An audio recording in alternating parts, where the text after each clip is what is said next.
Hi, my name is Marjatta Itkonen. I'm a graphic designer from Helsinki. And every year we have a topic that we think is something that connects us, that troubles us. In recent years, we have had many challenges in Europe and worldwide. First, we had pandemia, then we have a terrible war, aggressive war in Europe, and now you see what's going on in Middle East from few days. This year we are talking about identity crisis of our time. You may understand it in many ways, and I changed this like few days ago because I was thinking that, because what it could mean, am I going to talk about myself or am I going to talk I don't know what as a graphic designer? So I decided to talk about Finland, identity of Finland, because I am from this very Nordic, cold, isolated country where people don't talk to each other. We are living in forest, we don't need anybody, we are alone in this cold world. A few years ago, a group of artists came to Finland and started to cooperate. What does it mean to be tosi suomalainen, real Finn, true Finn? What does it mean? And artists came and did a residency in somewhere really in a forest.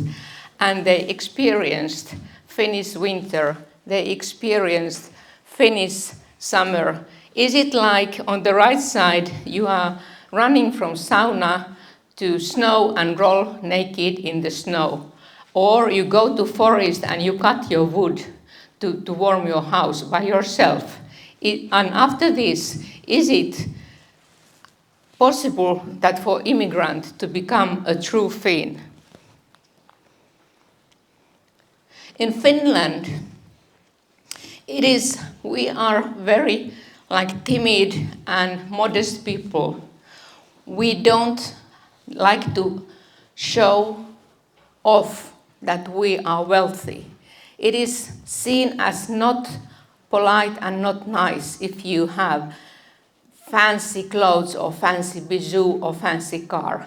So it means that everybody is kind of equal. So when the prime minister is walking in the street, you don't know if it's a prime minister.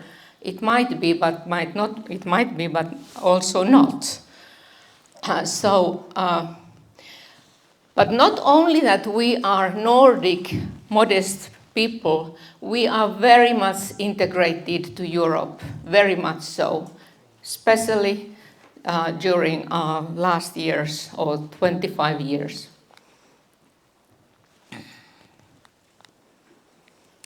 How Finland then stands up?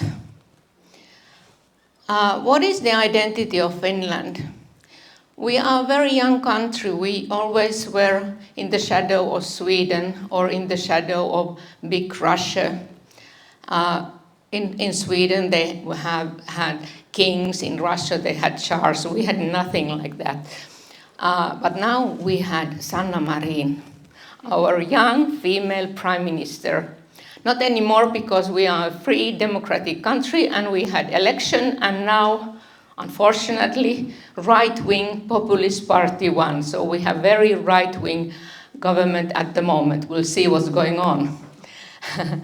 But during Sanna Marin's cadency, it was something extremely challenging, because first COVID came, then started this terrible war, and then Finland joined NATO.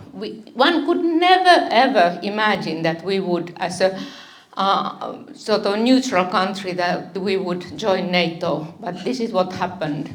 And then, how is it like in the index of happiness and safety that again Finland is number one? Like many years. Oh, sorry. And then also What I think we are going to tackle in this workshop is our gender equality, our gender identity. This is something that is very accurate at the moment in Europe, and Finland has passed new laws about gender equality. I will talk to my students about it later. What does it mean in Finland?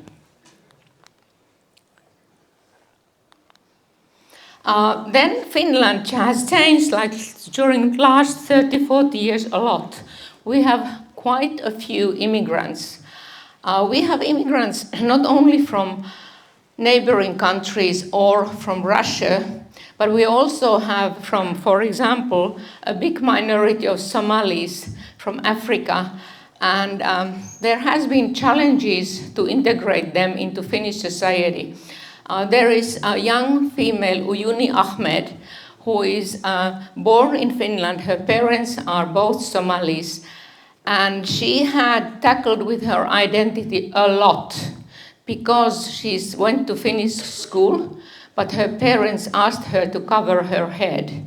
And she was like rebellious person, rebellious character. She escaped from her home and thrown the scarf away. And that changed her life because her family abandoned her completely. And because she's shaming the family, male, especially the male family members. And she had struggled a lot. Where does she belong? What is her identity? Is it a Finn or a Somali? Then later on, now she's working in a NGO for immigrants, and then she went with some other people, first time in her life, to Somaliland. And what she writes in this book, and the name of the book is For Girls Who Think That They Are Left Alone. She went to Somaliland, and what happened? She can't speak so very well anymore Somali, but she speaks because she's from Finland. Anyway, she went there, traveled there, and what she tells in the book is that I feel that I came home, that Somaliland is my home. It is not to explain why the identity is so, but this is what happened to her. Anyway, she returned because she have now a family and is raising a child in Finland. So now I go very fast to other points. What we might tackle is visual identity. We as designers and graphic designers, visual identity is something that belongs to our everyday life work as a professionals. So this is the latest visual identity that arose. I'm talking now, I have only 2 examples from Finland, very recent, like in what happened in 2 weeks' time. We have this visual identity, and it arose a scandal. It is a visual identity of a theater of a town called Espoo City Theater. Then later on it has changed into Espoo Theater. And when you take the initials only, it means ET. And what does it mean? It's this sign. So the new logo, the identity of the theater, they completely changed their concept and idea what theater means to modern person. I like this identity a lot, but you can understand that there's a lot of people who really don't understand what's going on in the visual world. One other thing is that also this came to my mind before leaving now to Poland. We had this trash car coming to my house to collect the trash. And it was not actually this title that what it says, but they have a lot different kinds. And the lorry said outside my house, I am carrying treasure, so please respect please be respectful for me, because out of this treasure I will produce energy. And they have a lot of, every car has different kind of messages to us. This car says, biogas, we are driving with what we collect. And I think this is very clever, because we used to think that the trash drivers are something, a worse category of people perhaps, but now they are the heroes. And all these cars, they have different messages, and they change this trash into something super positive.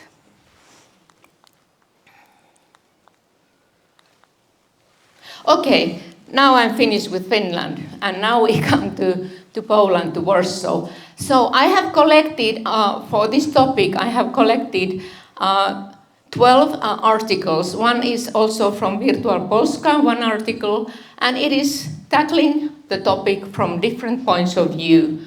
It is also, I think, what we will discuss is about TikTok, about social media, about identity policies, about how I am showing off.